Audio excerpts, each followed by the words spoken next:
The island of Sardinia is situated in the center of the western Mediterranean. An idyllic locale, it is today known for its sunny Gulf ports, fine weather, and scenic mountains. While today a part of the nation of Italy, the people of Sardinia have long had a proud independence streak, as well as their own unique culture, language, and history. The most ancient origins of Sardinia's unique past can be seen in the Nuraghe, the ancient stone formations found throughout the island, which predate even the ancient Romans, and serve as the symbol of the homonymous Nuragic civilization. This industrious and sublime culture flourished during the Bronze and Early Iron Ages from approximately 2300 to 500 BCE. The Nuragic people constructed large tombs of various kinds, built elaborate stone structures, and traded rare goods with the entirety of the Mediterranean. In their millennia-long residence on the second largest Mediterranean island, they became one of the most important unsung heroes of the region, and the pride of every modern Sardinian. Who were the Nuragic peoples? Why did they build their massive structures? And when did they pass the torch to their Sardinian successors? Welcome to our video on the culture and history of the Nuraghi. Do you know why thousands of people on YouTube and Patreon support us financially? Because they get history you won't find anywhere else. We release 3 new exclusive videos every week. Plus, they get perks like early access to all videos, voting rights on upcoming series and videos, access to our private Discord, our production schedule, and much more. Right now, 250 exclusive episodes are waiting for members and patrons, including from our series on the Eastern Front of World War II, Spanish War of Succession, the Punic Wars, the Pacific War, the Iberian Reconquista, the Russian Revolution and Civil War, the North African and Italian campaigns of World War II, Sicilian Wars between the Greeks and Carthaginians, and many others. By joining, you're not only unlocking rare content, you're also supporting the stories you love. Your help allows us to keep producing 3 free videos per week while paying our team competitive salaries and growing the channel. Join via the links in the description, the pinned comment, or by pressing the join button under the video. Thanks for making this possible.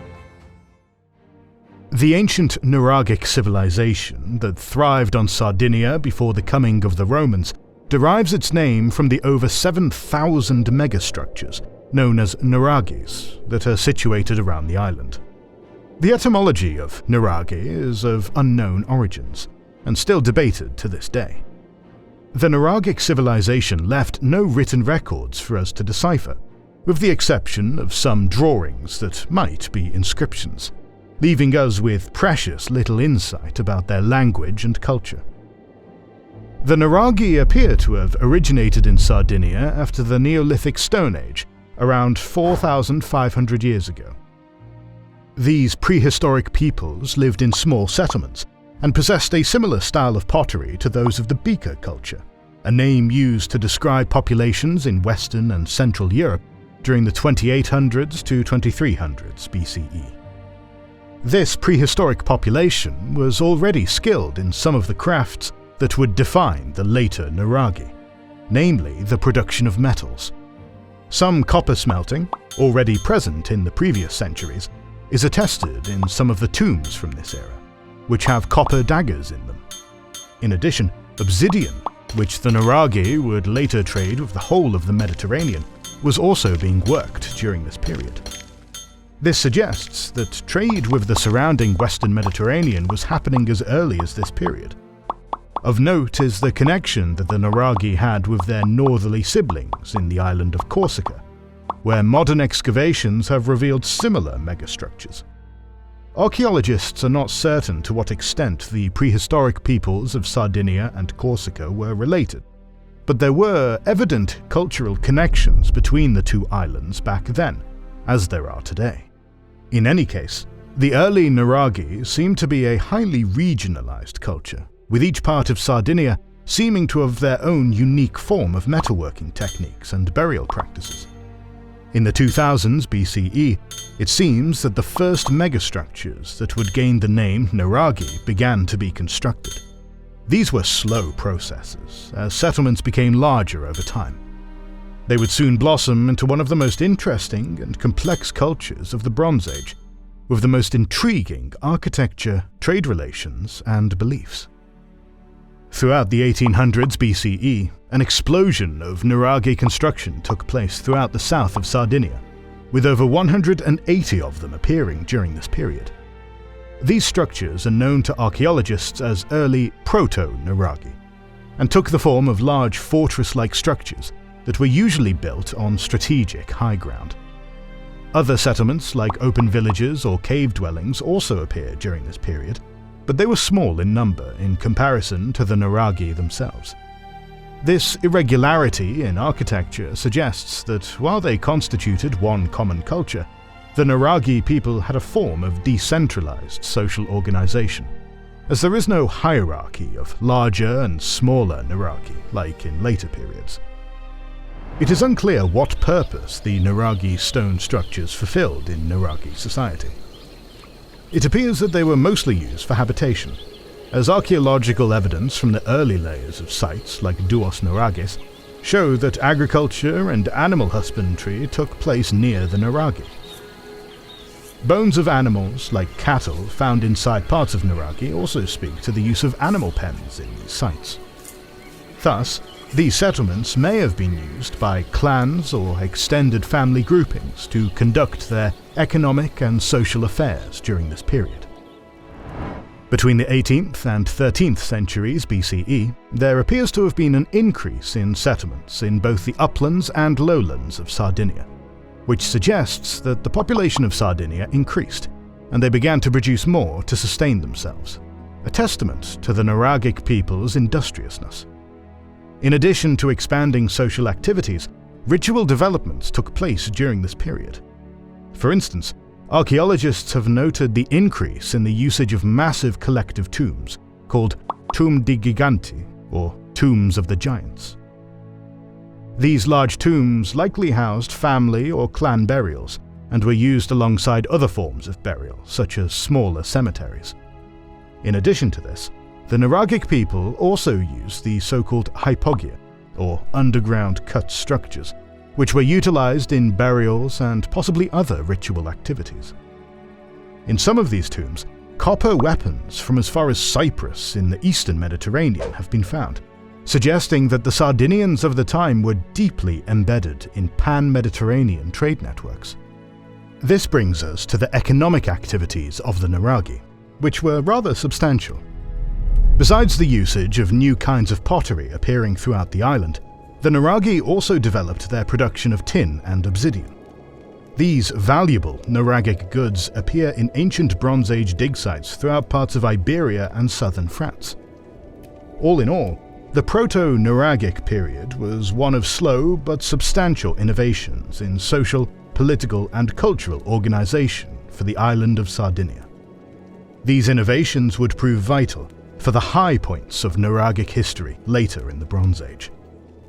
The 13th to 10th centuries BCE marked something of a golden age for the Nuragic culture, presiding over an explosion in the construction of sophisticated stone citadels and settlements throughout Sardinia.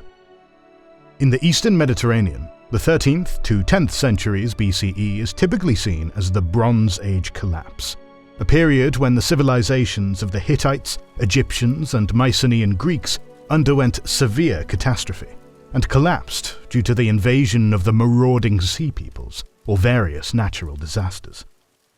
However, while trade systems in the east collapsed during this time, those in the west continued to flourish. Indeed, throughout the so-called Bronze Age collapse, the Nuraghi increased their exports to the east, as well as to their Sicilian, Iberian, and North African neighbors. The economic growth of the island manifested itself in the booming development of ever more complex Nuraghi all over Sardinia. In addition to this development, the settlements around the Nuraghi themselves expanded, suggesting that increasing commercial prosperity had led to increasing population growth. The exact nature of the Nuragic political organization in this period is unclear. Each Nuraghi may have been ruled by a caste of social elites, or governed via a more egalitarian system. It's here that we should take a step back and discuss the different varieties of Nuragic structures that were built in Sardinia during this time. The most common type of stone structure that emerged in the 13th century BCE was that of the single-towered Nuraghe, which was essentially one large tower structure with some surrounding constructions. Besides this, there were also other, more complex Nuraghe. These consisted of multiple towers and even some courtyards, and were much larger in size than their single-tower counterparts. The third type of Nuraghe was the Nuraghi Kapane, which had their own courtyard next to the individual tower that forms the core of the site. These structures were sometimes close to each other, probably forming larger administrative or economic networks, with smaller Nuraghe being subservient to larger ones. Within these settlements, the same economic practices of animal husbandry, agriculture, and metal and obsidian production continued to take place, much as they had in the 18th century BCE. It should also be noted that the Nuraghe of the 13th century BCE and onwards begin bearing a passing resemblance to the Tori towers in Corsica and the Talayot structures of the Balearic Islands.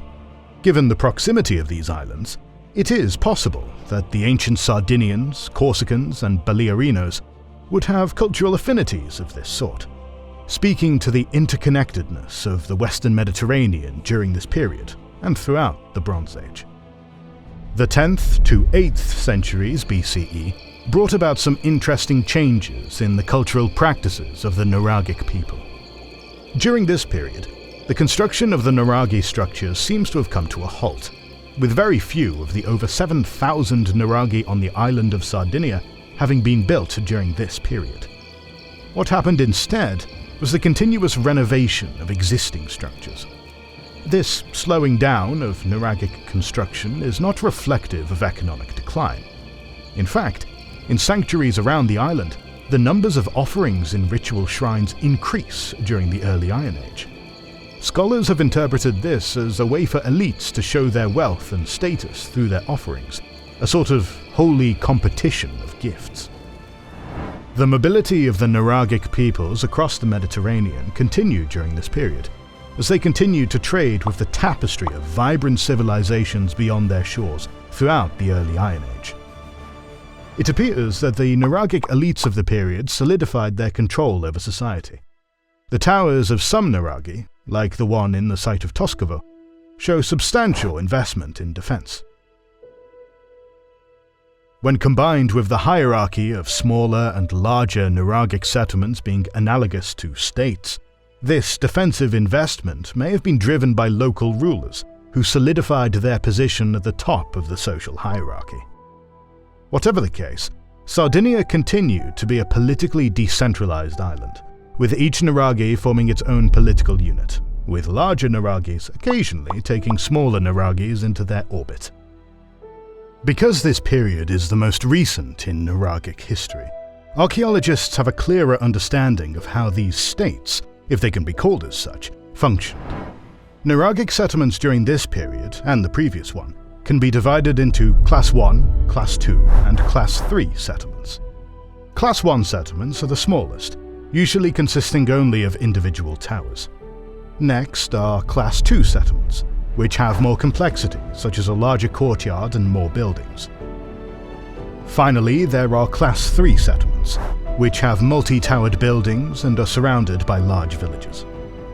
It can be surmised that the size of the Nuraghe corresponded to its place in the hierarchy in these regional states. The larger Nuraghe were also divided into districts, in which the different economic activities took place, with dedicated districts for farming, tin production, and other industries. These settlements made extensive use of the surrounding farmland for mixed-use farming of both animals and crops, showing that there was sufficient food for people to specialize in the production of rare materials. We'll now discuss the society and religion of the Nuraghe, topics that are as fascinating as they are complex and mysterious. Archaeologists claim that, for the most part, the Nuraghe likely organized themselves based on family or kinship-based clans. Beyond this very basic level, the political organization of the Nuraghe seems to have been regional in nature, with parts of the island being run by social elites. It is still debated whether the Nuraghi were firmly stratified societies with a social elite ruling over a lower class, or were communal and egalitarian in nature, with the latter only recently being suggested by scholars. The more elusive part of this social structure is whether there were prominent castes of warriors, priests, or merchants that were in charge of parts of social life in Sardinia. Whatever the case, the Nuraghi were notorious throughout the Mediterranean for their metal industry, particularly the tin that they exported throughout the region. This trade meant that they were also rather capable in their seafaring capabilities. It is possible that some Nuraghi were part of the notorious Sea Peoples who raided the eastern Mediterranean during the Late Bronze Age, but this is difficult to prove. Intriguingly, southern Sardinian sites have revealed Mycenaean pottery from Greece from approximately 1200 BCE, which means that the Nuraghi peoples probably had regular commercial and cultural links with the ancient Greeks. The religion of the Nuraghi people is elusive, but very interesting. Water was an important part of their ritual practices, as sacred springs and even ritual saunas where water worship occurred are found in important parts of the island. In these shrines, various small bronze statuettes are found. These statuettes are some of the most common and distinctive artifacts of the Nuraghi, particularly the figures with horned helmets and spectacular beards. We do not know who the people these figures depicted were, or what they did, with some believing they represented important people in Nuraghi society, and others postulating they represented deities. Scholars speculate that various shrines had distinct regional or individual cults, with many possibly being dedicated to female deities. It is possible that these regional, polytheistic cults dominated the lives of the average Nuraghi. The giants' tombs and structures like the hypogea also show a complex spiritual life. In these structures, scholars speculate that rituals that highlighted spiritual family bonds took place. It's difficult to know more than that, as we have very few other sources on Nuragic religion. What we can say is that the Nuraghi were as sophisticated in their supernatural beliefs as they were in their metallurgical and nautical skills. The Iron Age was well underway by the 800s BCE, and by that time the Orient was knocking on Sardinia's door.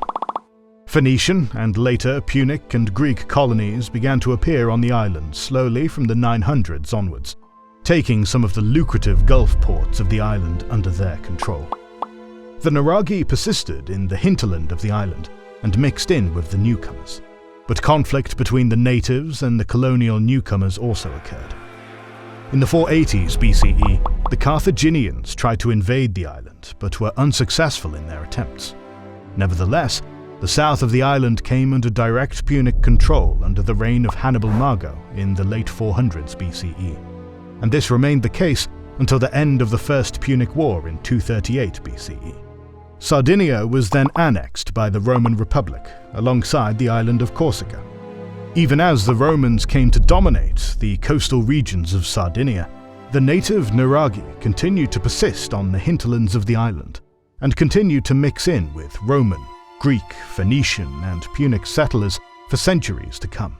As late as the 1st century CE, the famous geographer Strabo mentions an interior culture on the island of Sardinia similar to the Nuraghi.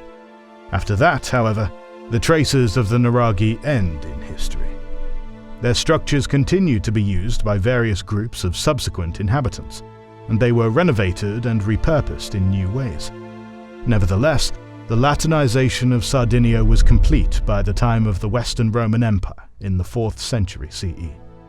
Still, the local identity of the island remained distinct from the rest of the Latin-speaking world, a testament to the insularity of Sardinia and its size as a distinct part of the Mediterranean that once encompassed the Nuragic culture.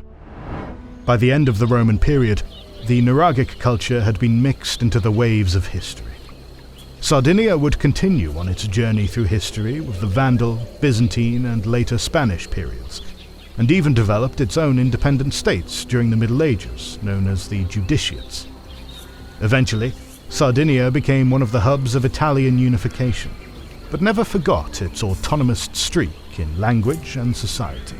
Today, average Sardinians have a deep respect for the thousands of Nuraghi that adorn their island, a culture which was uniquely Sardinian. Amongst the sunny beaches and mighty mountains, the remnants of this civilization have been a part of every Sardinian's life and times, a testament to the island's unique history. The Nuraghi were an important part of the history of Sardinia, but also of the entire Mediterranean. They stand as tall as their Nuraghi structures, proud, solid, and ever so timeless. More videos on the lesser-known civilizations of the ancient world are on the way, so make sure you're subscribed and have pressed the bell button to see them. Please consider liking, subscribing, commenting, and sharing. It helps immensely. Our patrons and YouTube members can watch more than 200 exclusive videos. Join their ranks via the link in the description or by pressing the join button under the video to watch these weekly videos, learn about our schedule, get early access to our videos, access our private Discord, and much more. This is the Kings and Generals channel, and we'll catch you on the next one.